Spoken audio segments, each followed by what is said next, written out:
حضور اکرم صلی اللہ علیہ وسلم فرماتے تھے، حلال کھلا ہوا ہے اور حرام بھی کھلا ہوا ہے، اور ان دونوں کے درمیان بعض چیزیں شبہ کی ہیں جن کو بہت لوگ نہیں جانتے کہ حلال ہیں یا حرام۔ پھر جو کوئی شبہ کی چیزوں سے بھی بچ گیا اس نے اپنے دین اور عزت کو بچا لیا، اور جو کوئی ان شبہ کی چیزوں میں پڑ گیا اس کی مثال اس چرواہے کی ہے جو شاہی محفوظ چراگاہ کے آس پاس اپنے جانوروں کو چرائے۔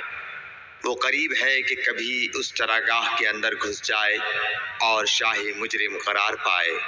سن لو، ہر بادشاہ کی ایک چراگاہ ہوتی ہے۔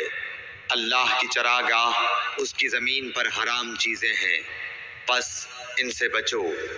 اور سن لو، بدن میں ایک گوشت کا ٹکڑا ہے، جب وہ درست ہوگا سارا بدن درست ہوگا، اور جہاں بگڑا سارا بدن بگڑ گیا۔ سن لو، وہ ٹکڑا آدمی کا دل ہے۔ صحیح بخاری حدیث نمبر 52۔